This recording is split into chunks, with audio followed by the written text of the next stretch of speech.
Senhor, irmãos. Amém. Eu achei que eu ia pregar outra coisa, algo que eu tinha recebido no meio da semana, e aí hoje eu fui orar e o Senhor mudou. E eu falei, não é possível, o Senhor mudou no cima da hora, assim, o que eu vou fazer? E aí eu orei, eu tirei 3 palavras e nas 3 o Senhor falava a mesma coisa. Mas glória a Deus, porque aí vem a Sabrina ministra, fala um pouquinho, aí vem o Rodrigo fala um pouquinho, aí vem a gente fala um pouquinho, aí eu só fico com o fechamento. Eu tinha pedido até pra Sabrina ministrar um louvor, e aí ela ministrou outro no lugar do que eu pedi, e era exatamente o que precisava falar da palavra. Então, glória a Deus por isso. Eu vou ler em Naum 1, é onde a gente vai começar. O Senhor Deus é um Deus que não tolera outros deuses, um Deus irado que se vinga dos seus inimigos. O Senhor tira a vingança dos seus inimigos e na sua ira os castiga. O Senhor é paciente, mas é poderoso e não deixa os culpados sem castigo. Ele anda pelo meio da tempestade e de ventos violentos. As nuvens são o pó que os seus pés levantam. Deus repreende o mar e ele seca. Deus faz os rios ficarem secos. Os passos de Bazã e do Monte Carmelo secam. As flores dos montes Líbanos ficam murchas. Na sua presença, as montanhas tremem e os morros se desfazem. Quando ele aparece, a terra e todos os seus moradores ficam arrasados. Quando o Senhor está irado, quem pode ficar de pé? Quem pode resistir à sua ira? A sua fúria se derrama como um rio de fogo. Diante dele, as pedras se arrebentam. O Senhor Deus é bom em tempos difíceis. Ele salva o seu povo e cuida dos que procuram a sua proteção. Como uma enchente, ele acaba com os seus inimigos. Ele manda os seus adversários para o mundo dos mortos. O que é que vocês estão planejando contra o Senhor? Ele os destruirá completamente. Contra Deus, ninguém se levanta 2 vezes. Aí a gente vai pular pro versículo 11, é o último que eu vou ler. Da cidade de Nínive veio o homem de más intenções, que planeja o mal contra Deus, o Senhor. Naum, ele é um livro curto, e ele trata em grande parte de uma profecia contra Nínive.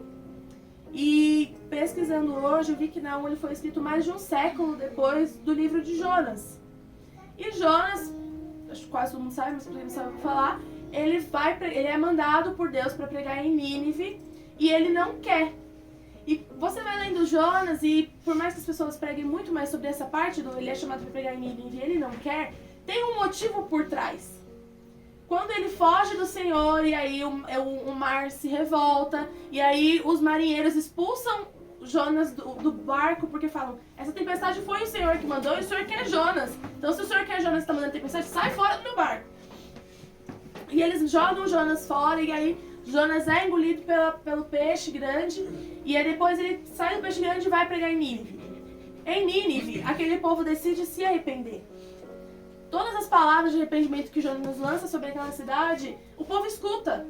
Então o rei se veste com panos grosseiros e ordena que aquela cidade fique em jejum. E o Senhor se compadece deles e volta atrás no castigo. E Jonas, quando sai de Nínive, ele vai falar pro Senhor, eu sabia que o Senhor ia fazer isso. Por isso eu não queria ir lá pregar. Porque Nínive era uma das piores cidades daquela época. Eles pegavam os guerreiros e para que os guerreiros que eles capturavam não fugissem, eles os cegavam. Então eles eram os piores, eles realmente maltratavam um povo de Deus.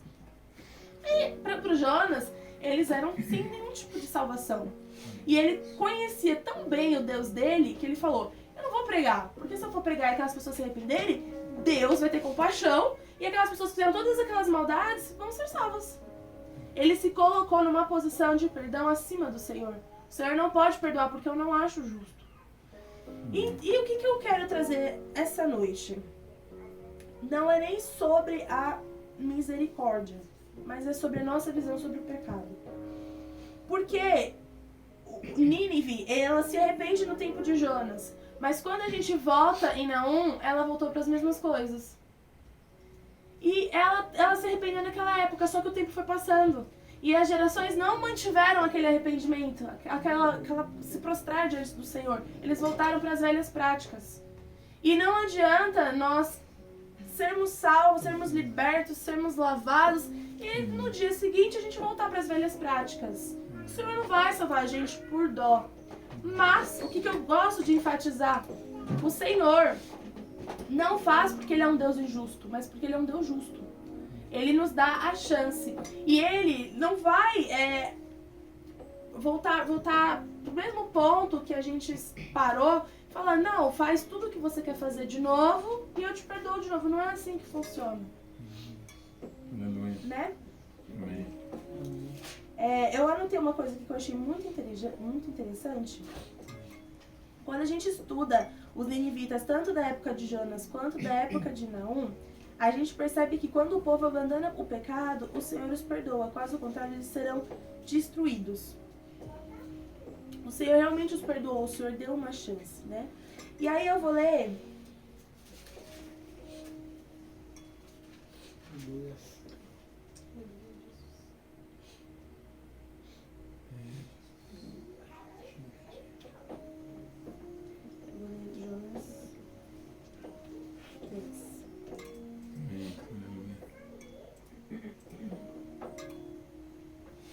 Vou ler para confirmar a palavra que eu falei de Jonas. Pela segunda vez o Senhor Deus disse a Jonas, apronte-se, vá à grande cidade de Nínive e anuncie ao povo de lá a mensagem que eu vou dar a você. Jonas se aprontou e foi a Nínive, como o Senhor Deus havia ordenado. Nínive era tão grande que uma pessoa levava 3 dias para atravessá-la a pé. Jesus entrou na cidade, andou um dia inteiro e então começou... Jonas, perdão. Entrou na cidade, andou um dia inteiro e então começou a anunciar. Dentro de 40 dias, Nínive será destruída. Então os moradores de Nínive creram em Deus e resolveram que cada um devia jejuar. E todos, desde os mais importantes até os humildes, vestiram roupa feita de pano grosseiro, a fim de mostrar que estavam arrependidos. Quando o rei de Nínive soube disso, levantou-se do trono, tirou um manto, vestiu uma roupa feita de pano grosseiro e sentou-se sobre cinzas. Mandou também anunciar ao povo da cidade o seguinte, esta é uma ordem do rei e dos seus ministros, ninguém pode comer nada. Todas as pessoas e também os animais, o gado e as ovelhas estão proibidos de comer e beber. Que todas as pessoas e animais vistam roupas de pano grosseiro. Que cada pessoa ore a Deus com fervor e abandone os seus maus caminhos e as suas maldades. Talvez assim Deus mude de ideia, talvez o furor passe e assim não morreremos. Deus viu o que eles fizeram e como abandonaram os maus caminhos. Então mudou de ideia e não castigou a cidade como tinha dito que faria.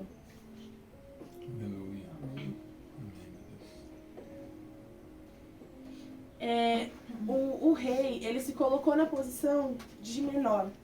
Naquela época, um rei vestir uma roupa de pano grosseiro era um absurdo. Vocês não vestiam as mesmas coisas que o povo. Só que o rei vai ter uma ideia muito melhor sobre Deus do que Jonas. Porque Jonas acredita que o Senhor não podia perdoar aquele povo. E o rei entendia que o Deus não tinha obrigação. Então ele fala, talvez o Senhor nos perdoe. Ele não via como um trabalho obrigatório do Senhor, muito pelo contrário. Mas ele falou, façam isso e aí talvez o Senhor nos perdoe. Ou seja, ele pode não perdoar. E tá tudo bem. Né? Então, Jonas 4, Deus diz assim. Não, vou voltar, perdão, gente. Naum vai dizer o quanto Deus se importa com o seu povo quando ele diz, o Senhor Deus é bom, em tempos difíceis, ele salva o seu povo e cuida dos que procuram a sua proteção. Então, ele tem o desejo de nos salvar, ele sempre teve, não é uma coisa que veio somente depois da graça, somente depois do sacrifício de Jesus. Embora nós tivéssemos hoje livre acesso a ele por causa disso, ele já queria nos salvar antes. Então ele dava essa chance, essa oportunidade da gente se arrepender. E isso é lindo, mostra a misericórdia do Senhor. E como a gente está falando realmente sobre justiça, isso mostra a justiça dele. Ele não era um Deus que, não, eu vou castigar e ponto. Não, ele queria que aquelas pessoas se arrependessem. Então ele enviava quem ele tinha que enviar. E ele oferecia realmente o perdão de bom grado. E a gente confirma isso em Jonas 4, que diz assim, no versículo 10. Então o Senhor Deus disse, essa planta cresceu numa noite, e na noite seguinte ela desapareceu. Você nada fez por ela, nem o fez crescer, mas mesmo assim tem pena dela. Então eu, com muito mais razão, devo ter pena da grande cidade de Nínive, onde há mais de 120 mil crianças inocentes e também muitos animais. Deus não tem prazer em perder uma alma sequer. Ele sabia o número exato de crianças naquela cidade. Glória a Deus. E aí eu tava até conversando com o Jonas, eu falei, se existia 126 mil crianças naquela cidade, quantos adultos existiam? Porque ele cita crianças, ele não cita adultos. Então tinha centenas de crianças e ele sabia de cada alma naquele lugar e ele queria resgatar cada alma. Mas, Naum 1:3 diz, o Senhor é tardio em irar-se, mas grande em poder e jamais inocente o culpado. O Senhor tem o seu caminho na tormenta e na tempestade, e as nuvens são o pó dos seus pés.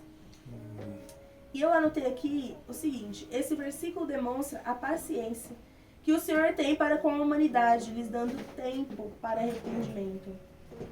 A gente tem um costume de pregar sobre um Deus de amor, ou um Deus que vai nos crucificar sobre os nossos pecados. 8 ou 80. E não é isso. Nós nos acostumamos a nos colocarmos em posição de vítima. Ou ele me ama muito, ou eu sou horrível. O Senhor jamais vai poder me amar, então eu vou ficar aqui onde eu tô. Isso é errado. O Senhor, ele nos dá chances e ele é um Deus paciente. Ele espera. A gente nunca escuta o Senhor falar assim, peguei a Michelle pela coleira, saí arrastando ela pelos cabelos e converti. Não. Ele tem paciência. Ele sabe qual que é o processo para a conversão da Michelle, qual que é o processo para a conversão da Sabrina, do meu pai, da G, da minha mãe. Ele sabe qual que é o processo necessário. Então ele faz com calma, ó. Eu sei que essa pessoa vai vir dessa maneira, então eu vou enviar tal pessoa, meu servo, para pregar para ela. Ele tem paciência. Só que ele não é um Deus que aguenta tudo. Ele não é um Deus que vai suportar tudo que a gente quer fazer e depois a gente vai correr para ele. Isso não existe. Você não vai encontrar na Bíblia que o Senhor autoriza você a pecar de todas as formas que você quer pecar e depois você voltar para ele. Isso não existe. E, Brenda, você está pregando contra a graça? Não. A graça diz que se nós nos arrependermos verdadeiramente e voltarmos para o Senhor, se nós nos humilharmos diante da presença dele, nós seremos perdoados. Isso é uma verdade. Só que a graça, ela não fala pra gente, vai lá, faz tudo o que você quer e volta. Ela não fala isso pra nós. Em Nínive foi exatamente isso. Eles se arrependeram, foram perdoados, eles fizeram tudo o que eles queriam fazer e anos depois eles voltaram pro mesmo caminho. E aí em Naum, vai pregar, se você ler todo o livro de Naum, Nínive foi destruída. Porque o Senhor não ia mandar outro Jonas pregar lá. Não, porque eles já tiveram a chance uma vez. E eles abandonaram. E é assim com o Senhor. Não adianta nós virmos para a igreja e fazermos tudo que... dentro da igreja aqui é uma bênção. E no mundo sermos o que quisermos. Não adianta nós nos convertermos e falarmos, não, a igreja é muito chata, vou ficar aqui fora por um tempo, depois eu volto. Não há segunda chance nesse sentido. Nós somos sim alcançados por uma graça gigantesca que nos perdoa, mas quando nós conhecemos a Cristo, andamos com Ele e ainda assim o renunciamos, para o que nós voltamos? Se nós escolhemos conhecê-lo e escolhemos abandoná-lo. Porque existe uma diferença muito grande de o pecado que envergonhamos o nome dele, isso é um fato, o pecado que entristece o coração do Senhor e a escolha de não andar com ele, de não querê-lo. E é isso que o mundo tem feito. Aquela frase de, não tenho nenhuma religião, mas eu amo a Deus. Eu amo a ideia de um Deus amoroso, mas eu escolho não andar com ele. Isso não é conhecê-lo, isso não é você alcançá-lo de verdade, isso é mentira. É verdade. Eu amo a Deus. Não, eu tenho a Bíblia aberta no Salmo 91 em casa, mas eu escolho não seguir, não ser uma mulher de provérbios, eu escolho não seguir as bem-aventuranças, eu escolho. E a Bíblia vai falar, não é uma coisa que eu tirei da minha cabeça, que o Senhor é tardio em irar-se, mas justo. Ele é tardio em irar-se, porque ele não tem nenhum desejo dentro do coração dele de nos ferir, de deixar que a gente viva a própria sorte. Ele não tem esse desejo, mas ele é justo. Como é que ele vai se voltar contra ele mesmo, sendo que ele nos deu sim a escolha de decisão? Porque existe o livre-arbítrio. Quando você escolhe a Jesus, você está escolhendo a Jesus. Quando você não escolhe a Jesus, você está escolhendo o diabo. É simples. Não tem um meio termo ali. Só existem esses dois. Porque quando você escolhe não seguir a Jesus e seguir todas as outras coisas do mundo, no mundo jaz o maligno. Né? Na 1:9 vai dizer exatamente o que eu falei agora. Contra Deus, ninguém se levanta duas vezes. Então, é uma verdade. Nós não podemos nos levantar e falar que o Senhor não existe duas vezes. Nós não podemos falar, não, eu escolhi Deus aqui na igreja, mas aí eu vou voltar. Então o Senhor te resgata, Ele trata com você todo um processo, e aí nós pensamos, não, eu vou voltar ali e não escolho não vir mais pra cá.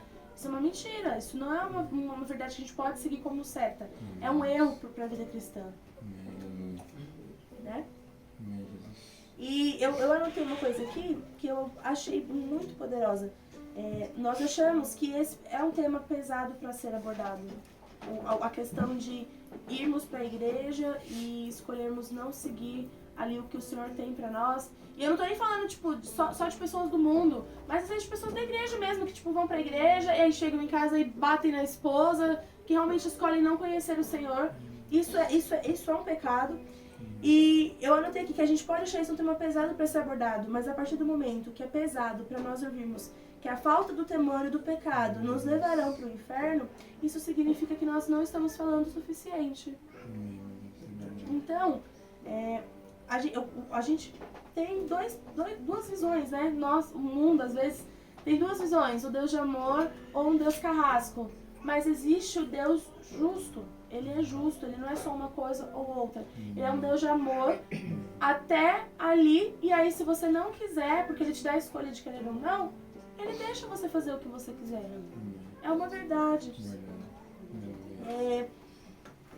E aí, nessa geração, eu quero falar sobre a minha geração, por exemplo, nós não fomos ensinados por quase ninguém sobre o temor. Porque a gente aprende que vida com Deus é muito legal, muito fácil, mas existe um temor. Temor de agir da forma correta nos lugares, temor de postura, temor de saber que o Senhor é Deus, nós devemos ter reverência sobre Ele. Porque é verdade, nós podemos ser íntimos com Deus, o véu foi rasgado, né? Nós podemos ser um hoje, mas nós devemos ter temor. Temor das coisas que nós falamos, temor das palavras que nós desejamos pregar, isso é temor, né? Isaías 61, versículo 8, vai dizer: porque o Senhor ama a justiça e odeia o roubo e toda a maldade. Então, até na última pregação eu falei, eu pensei, nossa, eu vou falar repetido. Mas, eu preguei e eu vou falar de novo. O Senhor tem características. E uma delas é que Ele ama a justiça. E aí a gente cantou, odeia a iniquidade. Ele odeia a iniquidade. Isso é dele. Então ele não pode se alterar sobre isso. Então ele ama a justiça, ele é um Deus que ama ser justo. A gente até conversou sobre uma pessoa que a gente tinha pregado e que a gente pregou e fez todo o papel necessário. E aí acabou o nosso trabalho. Foi exatamente como Jonas. Jonas não ficou na cidade de Nínive a vida toda ali para ficar pregando e lembrando eles do que o Senhor tinha feito e do que o Senhor nos livrou. Porque quando as pessoas ali naquela cidade, talvez, não olharam e pensaram, eu não vou acreditar no que Jonas falou, eu vou ficar aqui na minha e vou fazer a minha escolha. E seguiram. Jonas não ficou lá para mudar a ideia de ninguém. Ele pregou o que ele tinha que pregar e o Senhor mandou ele embora. Então, existe esse conceito em Deus de que Ele dá a chance e nós escolhemos ou não tomar essa chance para nós. Isso é uma verdade. A gente precisa realmente parar de entender a graça como absolvição para pecarmos. Porque o juízo é algo que nenhum de nós vai querer experimentar. Então, a gente tem que parar de entender que a graça nos dá livre escolha de pecar e voltar, pecar e voltar. Isso não tem como. A graça, ela nos dá a oportunidade de nos arrependermos. Porque agora a gente tem livre acesso, a gente precisa fazer sacrifícios com sangue. A gente não precisa... A Bíblia vai falar que a arca da aliança, para ser carregada a cada 5 passos, havia um sacrifício de sangue. Nós não precisamos mais fazer isso. Hoje nós temos livre acesso. E uma coisa que eu ia falar, que a G pregou, mas eu escrevi aqui. Todavia, graças a Deus, nós ainda temos a chance hoje de abandonarmos os caminhos que não nos levam a Deus. Então hoje, não ontem, não amanhã, o Senhor nos dá a oportunidade de nos arrependermos aos caminhos que ainda nos levam para o mundo. Então, e eu não digo isso, ele está falando só das pessoas ali, não para mim. Fazer uma autoanálise, qual que é o caminho que eu tenho trilhado que pode estar me levando para o mundo e não para o Senhor. Porque é verdade, quando eu coloco aqui sobre o juízo, é porque Naum vai comparar a destruição de Nínive com os últimos dias. Quando você lê o livro inteiro de Naum, você entende que ele está falando sobre a destruição de Nínive, mas ele também está falando sobre os últimos dias.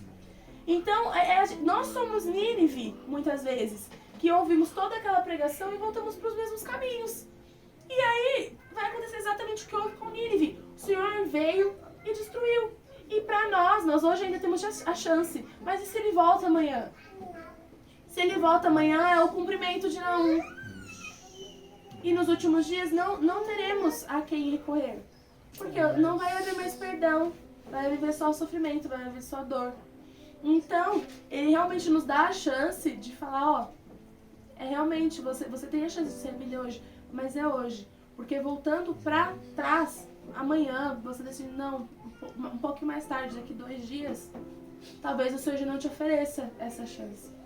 Porque ele também tem a escolha de te dar a chance ou não. Não é, então eu vou ir até tal dia daqui 1 mês, porque o Senhor não vai voltar daqui 1 mês. Ele pode não querer te dar mais essa chance. E aí você não vai viver os planos de Deus pra você. Porque isso é uma verdade. Nós mesmos, nós gostamos tanto de falar sobre promessas, mas às vezes o Senhor tem uma promessa a cumprir na minha vida quando eu tiver 22 anos. Só que se eu não for cristã quando eu tiver 22 anos, se eu não ler a Bíblia quando eu tiver 22 anos, se eu não estiver exercendo o meu ministério quando eu tiver 22 anos, eu não vou ver o cumprimento daquela promessa, porque a promessa estava estabelecida para um tempo específico na minha vida. E nós não viveremos e não veremos as coisas de Deus sobre a nossa vida se continuarmos agindo como Nínive, confortáveis com o nosso pecado, tá tudo bem, voltar para o caminho que eu gostava de andar e tudo certo. Nós não viveremos as coisas de Deus para nós. Todavia, Ele nos ama e Ele quer que a gente viva isso. A gente, como eu falei, tem também a visão do Deus carrasco. Então, eu tô nesse caminho aqui, como é que eu vou ser aceito? Como é que eu vou voltar? Ele nos ama de tal maneira que entregou o único filho dele para morrer por nós. Ele quer realmente que a gente tenha um clique e fale, meu Deus, o Senhor me ama tanto e eu vou retornar, vou voltar. Como ele fala para Jonas, você tá tão irado, tá triste com essa planta que morreu, que você não tem nenhum poder de fazer viver ou morrer. Quanto mais eu com o povo daquela cidade que tem 126 mil crianças e animais. Ele pensava em tudo. Ele tinha amor por aquelas pessoas. Ele tinha o desejo no coração dele de que aquelas pessoas provassem e vissem que o Senhor é bom. Então, não existe uma ponte entre nós e o Senhor no sentido de que ele é inalcançável. Muito pelo contrário. Cristo fez o Senhor inalcançável para nós.